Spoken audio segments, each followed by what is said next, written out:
Hey, folks, in this interview, I'm sitting down with the world and universe famous Mr. Rick Sammon.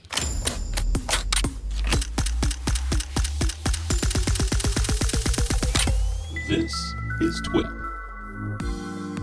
Hey, folks, welcome back to This Week in Photo. I'm your host, Frederick Van Johnson. Today, I have the distinct honor of sitting down with a legend in photography, a man who has written more books than I care to mention, dozens of books. He teaches workshops. He's got a podcast. This guy has figured out how to fold space and time so that you can somehow get more done than everybody else. His name is Rick Sammon, and he is on the hot seat today. What's up, Rick Sammon? What's going on? Well, thank you so much. But I do have to say, Frederick, thanks again. But time does move at a different pace for me. My wife will tell you this. No one can work for me because, and I work with my wife. She co-authored our new book. Yeah. But anyway, time moves at a different pace for me. It's very interesting. How is that? What did you do? You found the secret of dark matter or cold fusion? Like what? I don't know what it is. I think I'm totally hyper, right? And I think that hyperness helps me produce stuff. But the other thing is and I think this is good advice. I'm not a procrastinator. If something happens, I do it right away. I have if I sent you if I showed you my email, took a screenshot of my email right now, there's nothing I have to answer because I do everything right away. See, that's a good way to be because a lot of people will, they treat the inbox as a to-do list. I'll get to that one, I'll star that one, I'll file that one over here, and I'll get to it. And then there's other people like you. I know a couple of people, very few like you, that will just, hey, it's in. Answer it, it's out, and don't let them accumulate. The thing I've seen, have you seen these people that have like quadruple digit unread emails in their inbox? Yeah, they're sharing a picture and it's like 437 emails unread. What? Yeah, at that point it's time to declare email bankruptcy, I think. It's just select all, mark as read, delete, and then if they're important they'll come back to you, right? But you know what, seriously, this is a business. And, you're an excellent business person. Every professional photographer who's been on your show is an excellent business person. And you have to look at this as a business. Yeah, it's fun taking pictures. It's fun traveling around, as you know. But you have to have a good business sense. And I think part of that business sense is, acting on things and, don't procrastinate because people don't want to wait today, right? Yeah, no, that's absolutely right. But that's a good segue, and I want to just sort of pick your brain about that. Sort of time management and being effective. Because you're, like I said at the beginning, you've written a ton of books. You're doing workshops. You're doing, you probably got 15 things to do after this interview. What's the secret to not being overwhelmed? A, and then B, not being estranged from your family, because somehow you managed to stay married through all this. So how do you do it? What's the magic trick? Married for 45 years. Wow. Yeah. It's a long time. Yeah, well, we work together, and I think that's really a good thing. I know a lot of people, a lot of couples, what they do is they divide responsibilities. Like Susan, my wife, she's in charge of a lot of the business, the finances. She hides the taxes from me. She hides some of the, I don't know. I want to know what we're paying in taxes and all this stuff. But I think, so I do some of the creative stuff. She does a lot of the creative stuff with the iPhone. So I think dividing responsibilities is really important in working together. And also in a business, right? You don't want to step on someone's toes. But again, I think acting on stuff, believing in yourself and, setting goals every day and setting priorities. Like I'm actually working on another photography book. And I can't tell you the title of it, but I think it's going to be my favorite book. It's a photography book with no pictures in it. A photography? You're going to actually have words in this one. So what's going on here? It's a self-help book, and it's just going to be text. I love it. This is not a new idea. Like there are a lot of audio podcasts, photo audio podcasts, right? And there's no pictures. Mm-hmm. And, Susan Sontag, she wrote that book on photography, I think, that may not be the right title. It had no pictures in it. So anyway, there's a book kind of like this on a different subject that I saw on Twitter, and I said, this is a good idea because I think it's kind of newsworthy, right? A photography book with no pictures in it. So the thing is, this better be damn good writing and damn good information if it's gonna sell. Well, I mean, that's good. I mean, it's going to, I think people want to get in your brain and understand how you're doing all this stuff, because that's, that's a body of work and you're not done. And, that's, Right. Yeah. Right. Yeah. So demystify it for us, and maybe convert that written word book into a How I Did It, Rick Sammon course, so that we can jump in there. The next phase of your career could be Tony Robbins-esque, right? Being inspirational to the photographer class out here. Well, at my age, I think that's important, right? I think we all have to set an example. We all have to, I actually have an ebook, How to Get Motivated and Stay Inspired. I have a Kelby 1 class, same title, How to Get Motivated and Stay Inspired. And, I think that if we're not inspired, if we're not motivated, how can we really take a good picture or process a good picture? It's just like, I'm a musician. If I'm sitting at an upright Wurlitzer piano, which I grew up with, which sounded like crap, I'm not going to be as inspired if I'm sitting at a grand Steinway, right?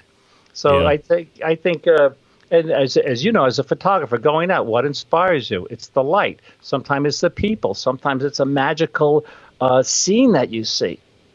So I think that motivation and that inspiration is so important for photographers, and it really has to come from within. Well, how do you weed through that, Rick? How do you weed through the noise of different tips and techniques online that you can try, and these different shiny objects that are trying to get our attention? There's a new camera, there's a new lens, there's a new light, there's a new drone, we want everything because that's in our blood as photographers. How do you reconcile staying focused away from that and on to being inspired, for actually using that gear to create art? Yep. Well, in our industry, as you say, people love gear. Yeah.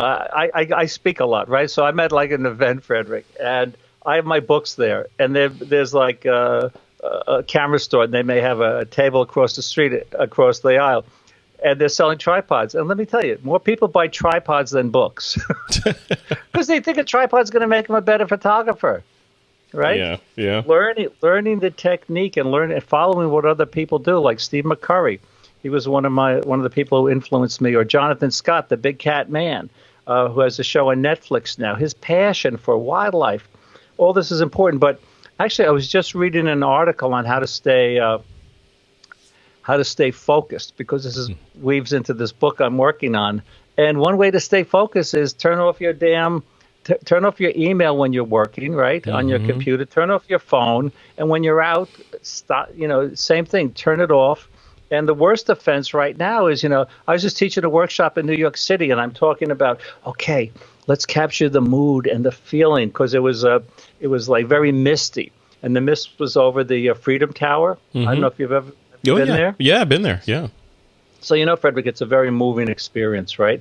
You see the holes in the ground where where the World Trade Center stood. So I'm talking about let's capture the mood and the feeling and the emotion, which is the most important thing in a picture.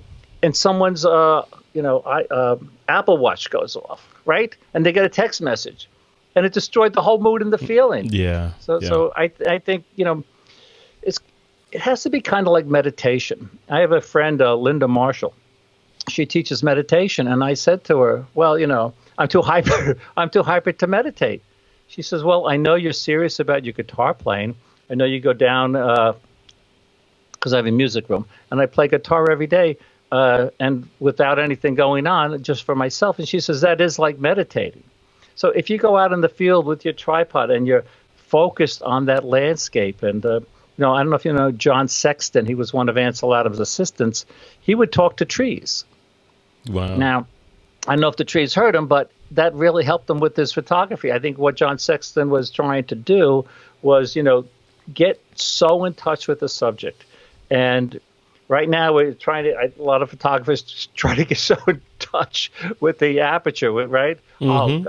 Or the lens, or the tripod, or all this stuff. Yeah, so, the gear. Yeah. The gear, And it's funny. I try to be inspirational, but on my website, the most liked page is the gear page. Same here. Yeah, the episodes that do the best are the ones that are focused on gear for some reason. I'm not sure. But with that, Rick. So with the, if people want to get focused, they want to get inspired. How do they find the thing that inspires them? So like some people are lucky and they're like, I'm a model photographer, or a portrait photographer, and people are my thing. I love people. And some people will be like Ansel Adams, landscape, speak to me. I want to shoot landscapes. That's all I do. And street photography, and on and on and on.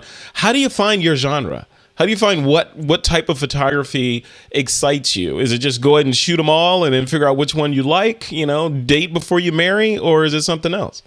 Well, to answer that question, my next T-shirt, this is basically a nice little T-shirt here, but my next T-shirt is going to say, it depends. Because no matter what question, what lens, what aperture, right? What focal length, what should I do in Photoshop? The answer is, it depends. So for example, to answer your question, I tell people my specialty is not specializing, because I do like to do it all. When it comes down to it, however, I love photographing people. I love, like Susan and I we were in India in January, and I went there to photograph strangers. And I got some nice shots, and actually Kelby One has a Lightroom magazine. I got the cover of that and some people pictures inside, because I'm just drawn to these people. It's a challenge to me to have a stranger in India, Laos, Cambodia, wherever, like me. That may not always be the case, or at least accept me for a couple of seconds so I could get that shot. So I think setting a goal is very important. Yeah. And if you set the goal, what I used to tell my son about goal setting, I said, Marco, if you shoot for the stars, and if you reach the moon, you're still doing okay. Yeah. Well, that was when I was in the Air Force. Aim high, right? Yeah. Yeah. You're right. Aim for the stars, and if you get the moon, you're still doing better than everybody else here on Earth, right? Yeah. Right. Yeah. And that's really sage advice. So if people, let's fast forward and say that person that was hypothetically wondering what kind of photography they should shoot, they figure it out. They're like, okay, they're right. I want to shoot. I don't want to say shoot because we're in 2019. I want to photograph people, right? Right. I want to that's my thing. I love people. I want to photograph people. What's the next steps? Assuming that they're relatively new, they've got a decent camera. Should they spend money on training? Should they buy books? Should they, buy, a 50 mil lens? What's the next step for that person once they decide on the genre that they want to tackle? Well, I think the first thing is to realize for people, by the way, is that, and this is a Freeman Patterson expression. I love a lot of quotes, Frederick. Good. And his expression is that the camera looks both ways. In picturing the subject, you're also picturing a part of yourself, which means you're a mirror, to sum that up. But basically the mood, the feeling, the emotion, the expression, your body language, all this stuff is going to be reflected in your subject. So this goes beyond like the 50 millimeter lens for the bokeh effect, or the wide angle lens that you might want to use for an environmental portrait. It's that you have to remember that the camera does look both ways, and it's working now. If you were there interviewing me and you said, okay, Rick, you know what? We're going to talk seriously about photography. What is the most important thing when it comes to photographing people? I would be going, well, Frederick, you know what? I think is really important to, so you're making it fun. So I'm having fun, and I hope the audience is having fun too. Yeah. So that's the most important thing. And actually, the article that I have in Lightroom magazine, that the title of it is called Respect. Yeah. And that's the most important thing when it comes to photographing people with wildlife. You have to respect the wildlife.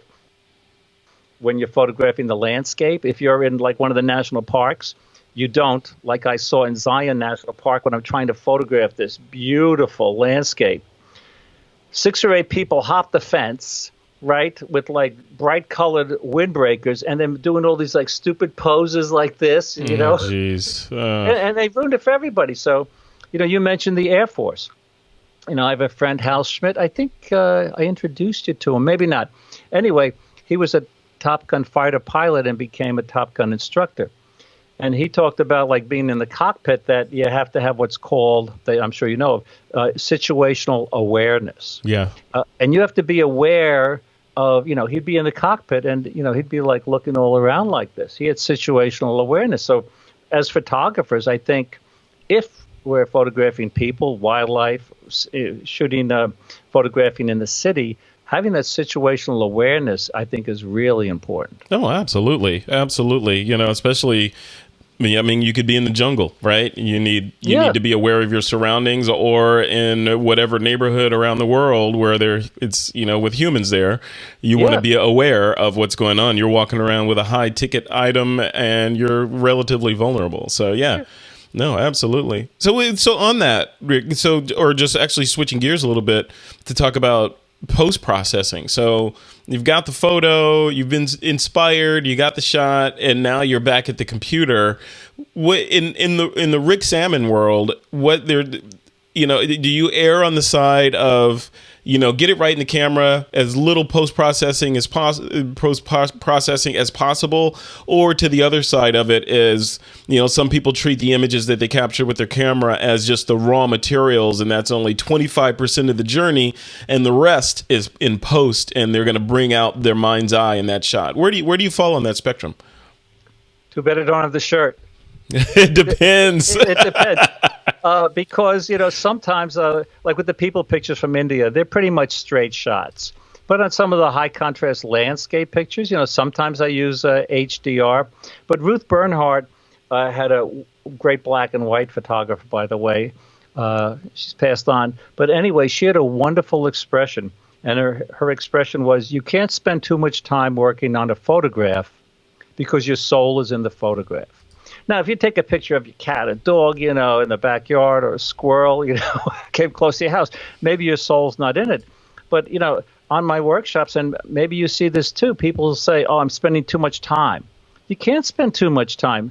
Moonrise over Hernandez, how many months or years did Ansel Adams process that picture over and over again? How much? Joseph Karsh of Ottawa, who was the Ansel Adams of portraiture, and if your listeners don't know about Karsh of Ottawa, they could just do a search, Ernest Hemingway pictures. And the number one picture that comes up, I'm sure you've seen it, of Hemingway in that sweater. It's like a silver print. Even on the web, it looks amazing.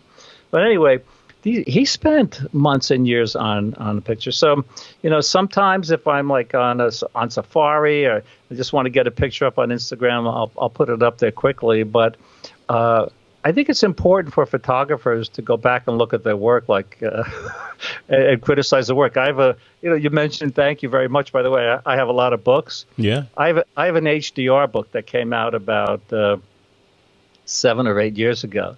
And I look at some of the chapters, Frederick, and I say, what was I thinking? Yeah, gosh.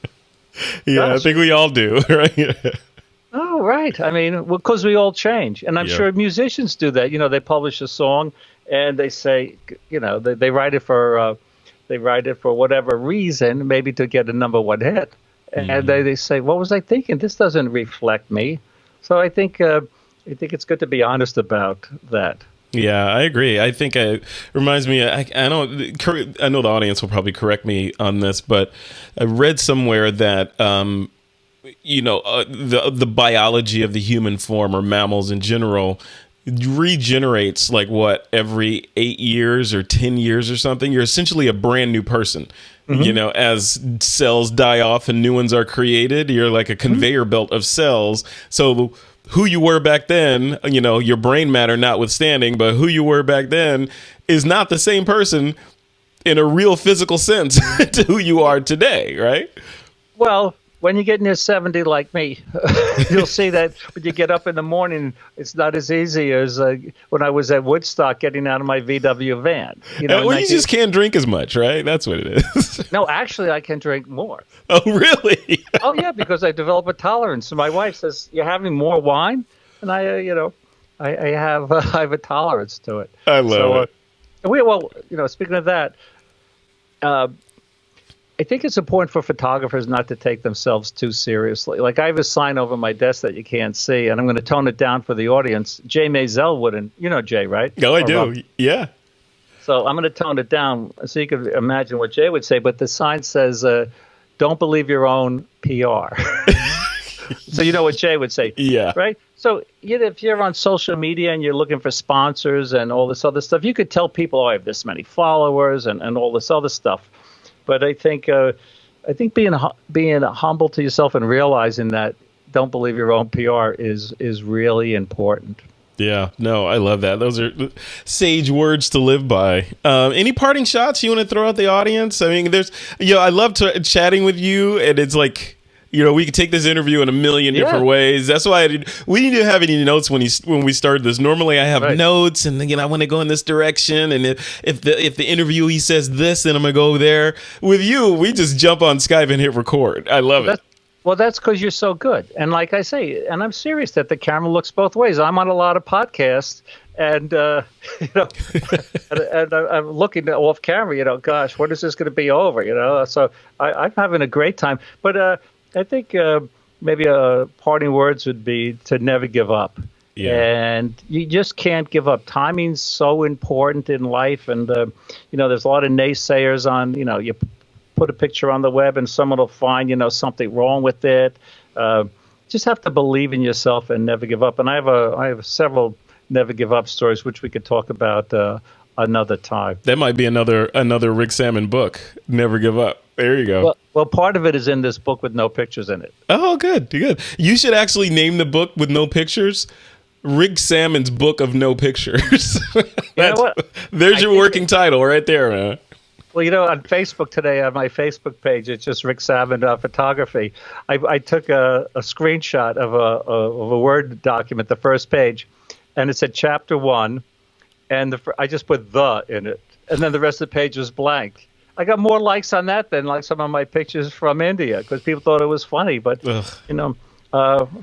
anyway, it's a ton of fun. I think. Don't you think we've never lived in a more exciting time with all the plugins like Perfectly Clear and all these other things that we have to play with? I mean, it's much easier, to get to that goal. Yeah. Than it was when I started before you were born. Yeah, listen. You did not start. Well, maybe you did. You did. You probably did start before I was born. Well, I started taking pictures seriously in 1962 when I was 12. Yeah, I wasn't there yet. Yeah, I was. I was still floating around the universe somewhere. Let's leave it there. Well, we're glad you're here, Frederick. No, I'm glad to be here. Well, thanks for doing this, man. I really appreciate you coming on. It's always a pleasure chatting with you, and your sage words of advice distilled down from all these books that you've written. I have a feeling that you probably have another 50, 60 books in you that we're gonna see. Well, I don't have another 50 years, but I might have another 50 books. I love it. All right, Rick Sammon. If people want to come check you out, come get those books, check out your courses online. Where should they go? What's a good place? Yeah, Rick Sammon, Sammon. It sounds like the fish, but it's spelled differently. RickSammon.com. Everything's there. Got it. There you go. RickSammon.com. Rick, thanks again, man. I'll talk to you soon. I had a great time. Thank you. All right. Take care. Bye.